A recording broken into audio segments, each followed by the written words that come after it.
அந்த இன்விடேஷன் கொடுத்து சங்கர் என்னை இன்வைட் பண்ணும்போது நான் ஏதோ ஒரு டாக்குமெண்ட்ரி படம் மாதிரி தான் நினச்சேன். இது என்ன படம், இது வந்து ஒன்றும் இதுவாக இல்லையே அப்படிங்கிற இதோடு தான் நான் வந்து அந்த இன்விடேஷனை பார்த்து வந்தேன். ஆனால் ட்ரெய்லரை பார்த்த உடனே ஒரு பிரம்மாண்டமான ஒரு ஆக்ஷன் படத்தை பார்த்த மாதிரி வந்து மிக பிரம்மாண்டமாக இருந்தது. உண்மையிலே வந்து ஒரு க்ரைம் த்ரில்லரை வந்து ரொம்ப அழகாக ரொம்ப பியூட்டிஃபுல்லாக இருந்தது. அதனால் வந்து நீங்கள் வந்து இப்போ நான் திரைப்படத்துறையில் இருந்து எனக்கே வந்து அந்த படத்தை பற்றி ஒரு இது இல்லாத தெரியல இல்லையா? அதனால் வந்து நீங்கள் முதல் முறை செய்ய வேண்டிய வேலை என்ன, எந்த மீடியாவில் வந்து ரசிகர்கள்ட்ட போய் செலுத்த முடியுமோ அதை வந்து குறிப்பாக வந்து கொண்டு செலுத்தி இந்த படம் எது மாதிரியான படம் அந்த ஆடியன்ஸ் வருவாங்க. அப்போ வள்ளுவன்னா ஏதோ நீ வந்து ஒரு தமிழ் பற்றில் ஏதோ ஒரு படம் எடுத்துருக்க போகுது அப்படின்னு நினச்சி வராமல் விட்டுட்டாங்கன்னா அது நல்லா இருக்காது. அதனால் வந்து நல்ல மிக பிரம்மாண்டமாக இருந்தது படம். வந்து டைரக்டராக வந்து நீ வந்து கமாண்டிங்காக இருந்திருக்க. ஏன்னா வந்து கேசட் ரிலீஸ் கூட ப்ரொடியூசர் கீழே உட்காருன்னு சொல்கிற அளவுக்கு உனக்கு வந்து ஒரு பவர் இருக்குது. வழக்கமாக டைரக்டராக கேசட் ரிலீஸில் கூட மாட்டாங்க. ஆனால் நீ ப்ரொடியூசரை இன்னும் கண்ட்ரோலில் வச்சுருக்கேன்னா அது உண்மையாகவே வந்து ரொம்ப சந்தோஷமாக இருக்குது.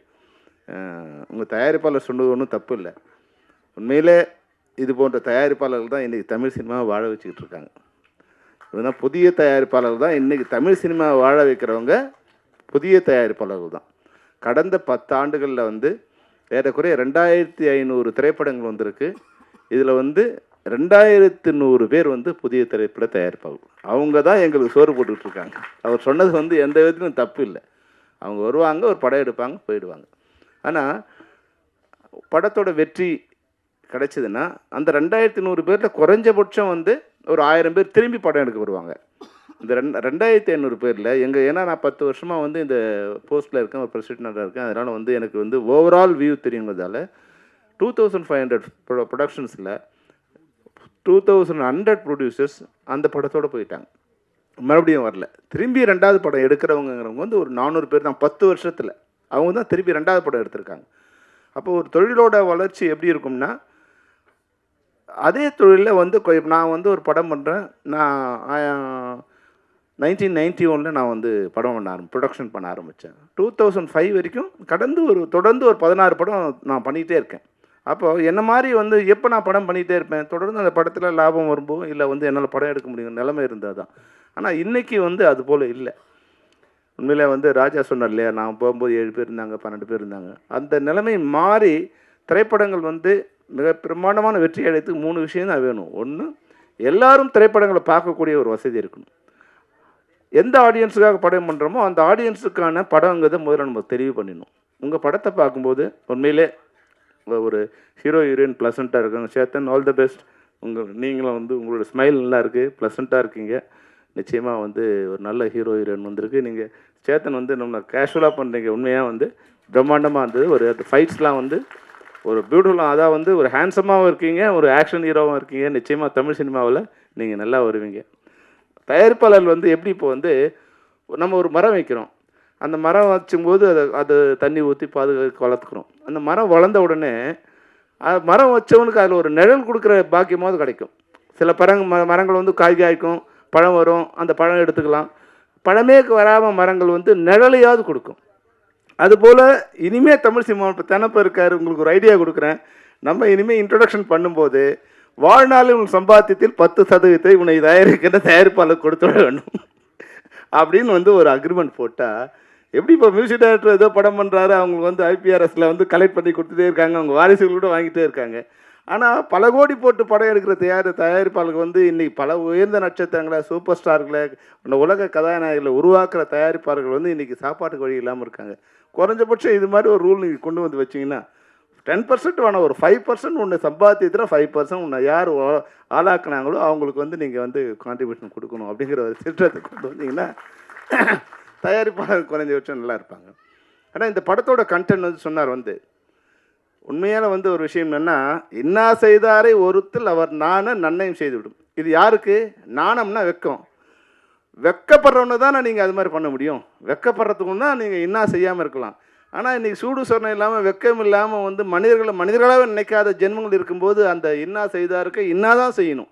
அங்கே இனிவை செய்ய முடியாது. அதுதான் இன்றைக்கி இருக்கிற சிச்சுவேஷன். அதனால் இந்த திரைப்படத்தில் சொல்லப்படுற வார்த்தை மிக முக்கியமான விஷயம்.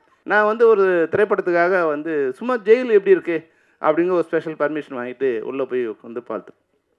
அப்போது கொஞ்சம் கைதிகளோடு பேசிகிட்டு இருந்தேன். அப்போ ஒரு கைதி பார்த்தோம், ரொம்ப சின்ன பையன். அவன் சின்ன பையனா வந்து ஒரு 34, 35 இருக்கும். அவன் வந்து ஆனால் ஒரு மர்டர் பண்ணிட்டான். அவன் ஆயுள் தண்டனை அடைஞ்சிருக்கான். இப்போ வந்து அவனை அடுத்த சில மாதங்கள் ரிலீஸ் ஆக போகிறான். அதாவது எப்போ அவன் மர்டர் பண்ணும்போது என்ன ஏஜ் பாருங்கள், 18+ அவனுக்கு.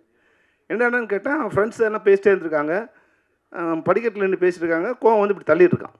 தள்ளின உடனே அவன் கீழே போய் விழுந்திருக்கான், அடிபட்டு டெத்து. அதோடு முடிச்சிருந்தானா அவனுக்கு பிரச்சனை இல்லை. அவன் என்ன பண்ணுறான், பயத்தில் அவன் ஃப்ரெண்டுக்கு ஃபோன் பண்ணியிருக்கான். ஃப்ரெண்டுக்கு ஃபோன் பண்ணி, டே என்னென்ன பண்ணலாம் வாடா, இது மாதிரி ஆயிடுச்சுறான்னு அவன் வந்திருக்கான். அந்த அடலசன்ட் ஏஜில் என்ன பண்ணுறதுன்னு தெரியாமல் வந்து என்ன பண்ணியிருக்காங்க, அந்த பாடியை காரில் போட்டு வண்டலூர் கொண்டு போயிட்டு அதை பெட்ரோல் ஊற்றி கொளுத்திட்டு வந்துட்டான். அதுதான் பெரிய க்ரைம் ஆகிடுச்சு.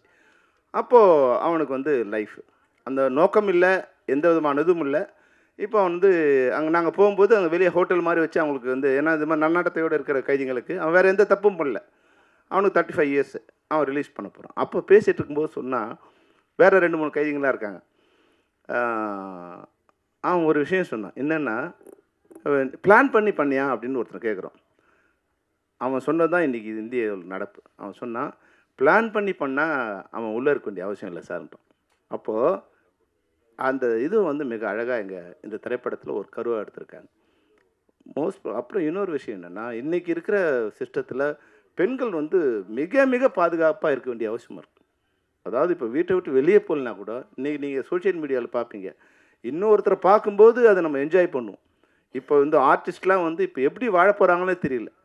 அவங்கள வந்து ஆஃப் நியூடாவோ இல்லை நியூடாவோ டாப்லெஸ்ஸாவோ இது மாதிரி வந்து அவங்களுடைய அவங்க நாலேஜே இல்லாமல் அது மாதிரியான ஏஐயில் அது மாதிரி வந்துக்கிட்டே இருக்குது. முன்னாடி இருக்க ஆடியன்ஸு ஒரு பழைய ஸ்டில்ஸை வெளியே வரும்போது வந்தால் கூட அவங்க கஷ்டப்படுவாங்க. ஏதோ சின்ன வயசில் ஏதோ ஒரு படம் பண்ணும்போது பண்ண கஷ்டம். ஆனால் இன்றைக்கி அது வயசானவங்களாக இருக்காங்க, இல்லை வந்து பழைய ஹீரோயின்ஸாக இருக்காங்க.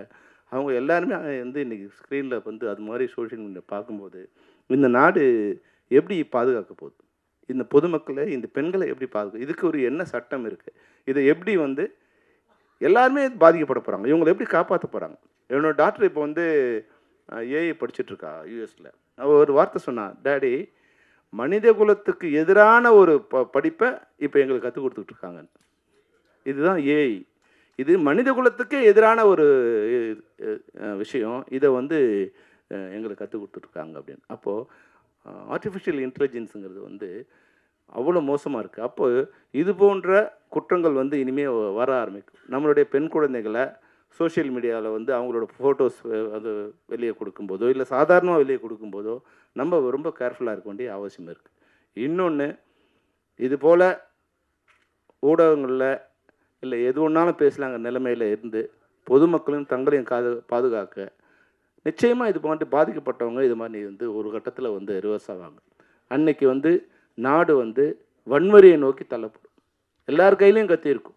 பாதிக்கப்பட்டவன்னா ஒன்று அவனுக்கு நீதி கிடைக்கணும், இல்லைன்னா அதுக்கான நீதியை அவனே தேடிப்பான். அதுதான் இந்த திரைப்படத்தின் மூலமாக சொசைட்டிக்கு நம்ம இயக்குனர் கொடுத்துருக்காங்க.